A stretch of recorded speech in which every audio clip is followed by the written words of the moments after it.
Hello, everyone. Wednesday-ish, 11 a.m. Here we go. Questions, please. Hi, everyone. Today's question is from a fellow coach who checked out the templates, and he has the question if there is kind of like an order in which to do the muscle jobs.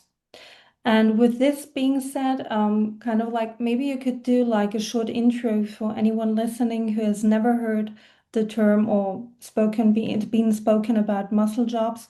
What do we mean when we say muscle jobs? And then what is the correct order, or is there even an order to consider? Mhm. Okay, so first things first. The most important thing is you have to train and do the templates. So I see the muscle chops.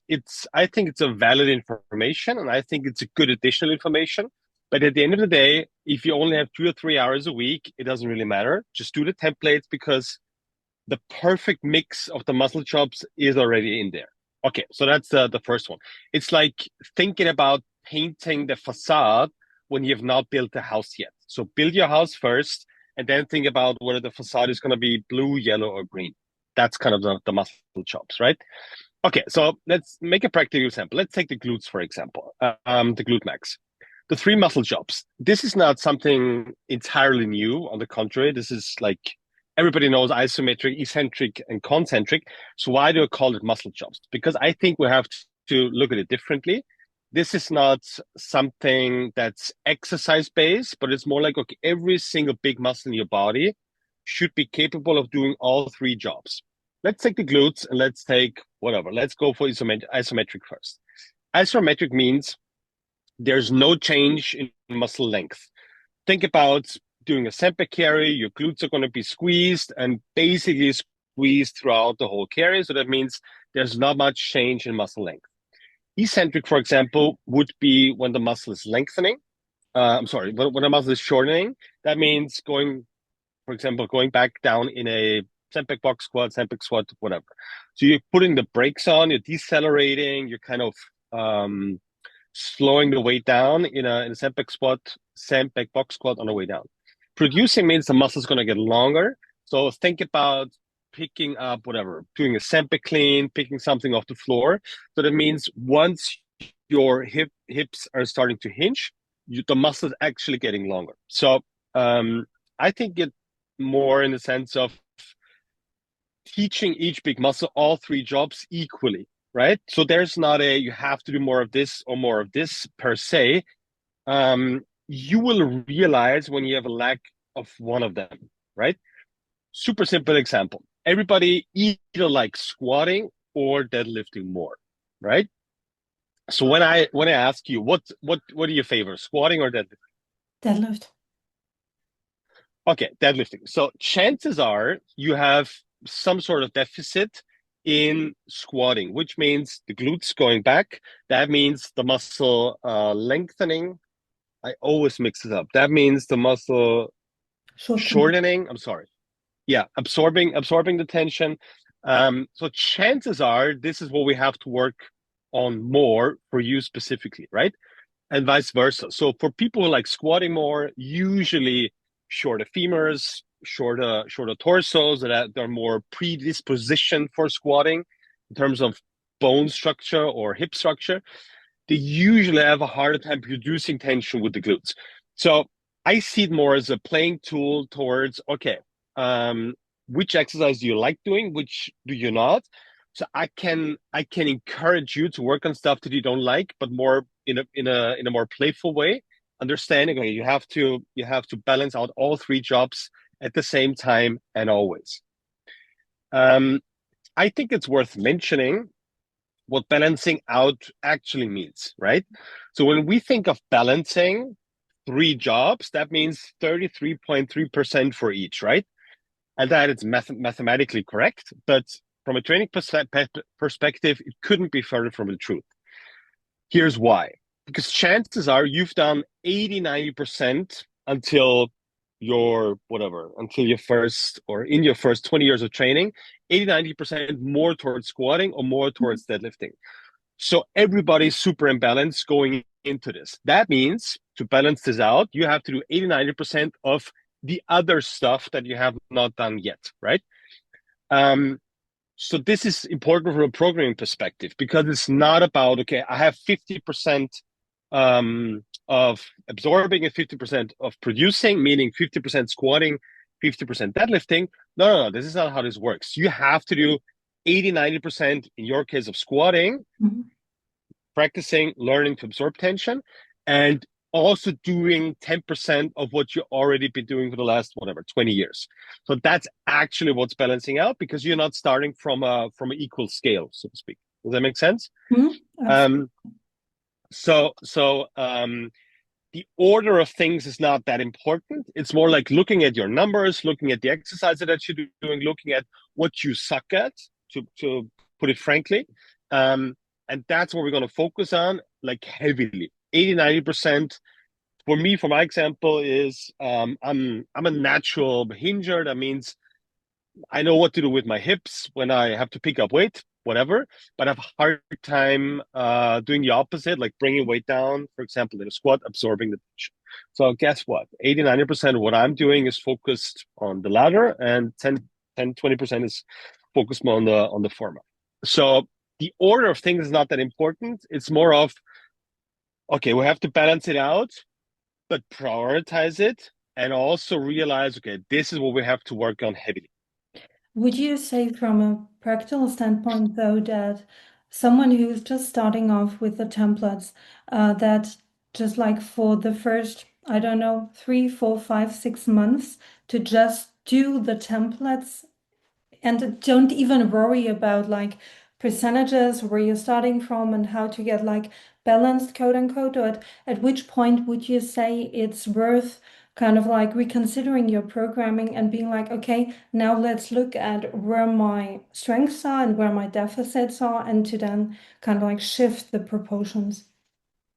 I think it's more of a question of how much time are you willing to invest on a weekly basis, rather than how much have you already trained, or how long are you going to do the templates for. So that means if you're willing to invest 2 to 3 hours a week in your training, that's totally fine. That's great. That's awesome.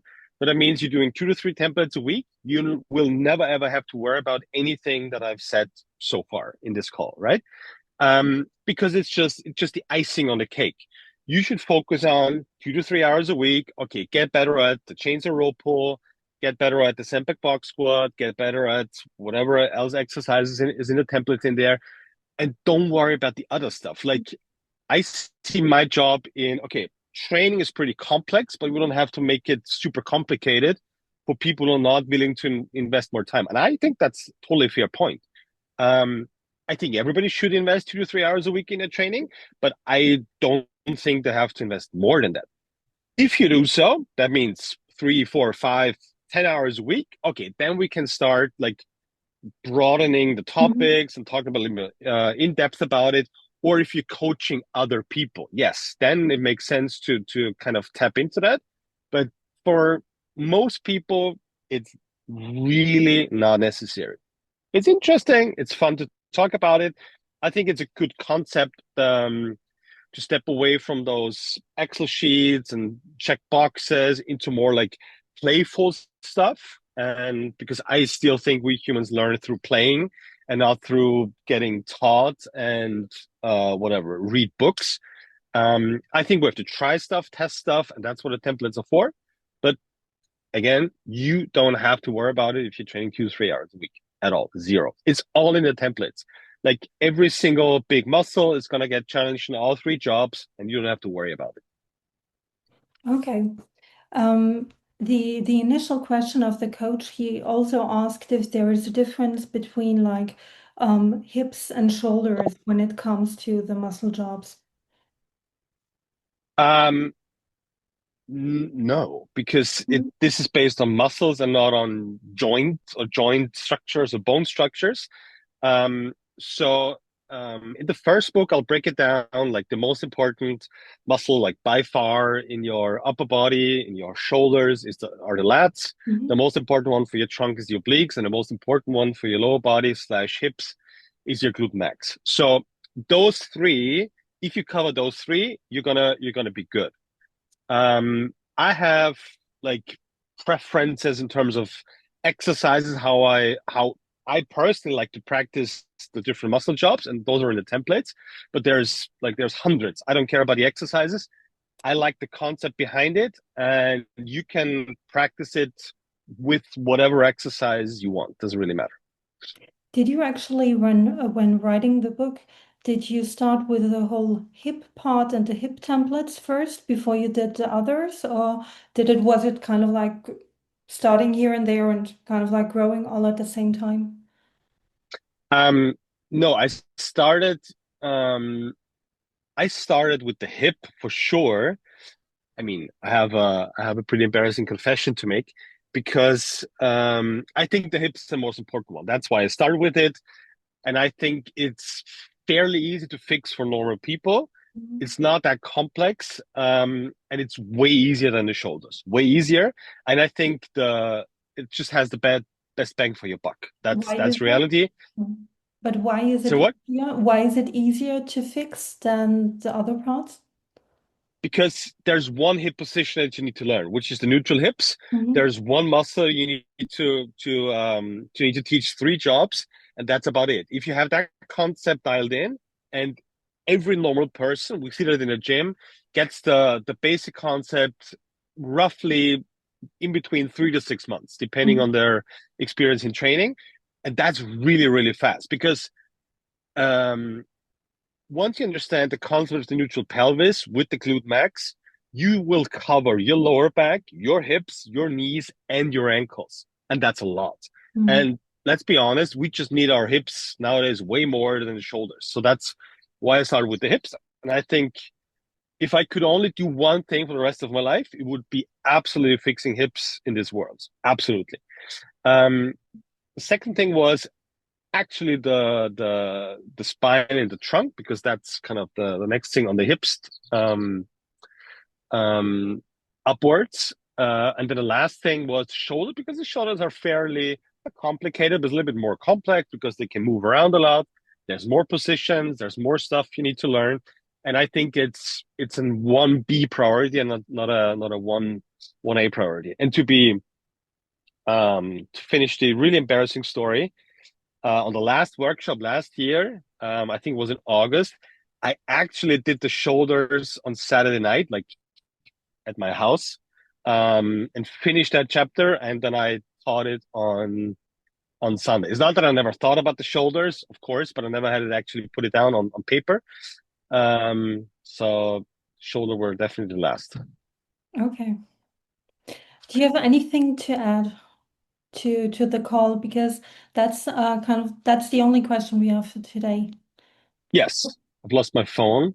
Um, I think the most important thing is, as always, I want to make training less complicated, more playful. I want to have you invest a little bit more time, but less worrying about stuff that you also have to do. Like, no, no, no. Let's make it less complicated. 2 to 3 hours a week. 2 hours is fine, to be honest. Just do two templates a week: one shoulder, one hip, one shoulder, one trunk, one hip. Doesn't really matter. Just do two templates a week, and you're gonna be good. I think, and I've put a lot of time in there to actually break it down to those really basics. And I think that's more than enough for normal people. Of course, if you want to go further down the rabbit holes, I got a lot of bunch up my wizard sleeve to talk about. But I think, and I already said in the beginning, don't worry about stuff that you have to fix at some point in your training career. Like focus on your hips, focus on your neutral pelvis, focus on your glutes, focus on the lats, focus on your obliques, and that's about it, right? Don't worry too much about muscle jobs. Don't worry too much about whatever the anchors, hands or feet, pressure points, or muscle chains. That's great to know, but there's enough time further down the line. Um, so build your house first, build the base first, and then paint the facade. That's good life advice in general. Yes, that's a very practical advice. All right, guys, good question. Thank you.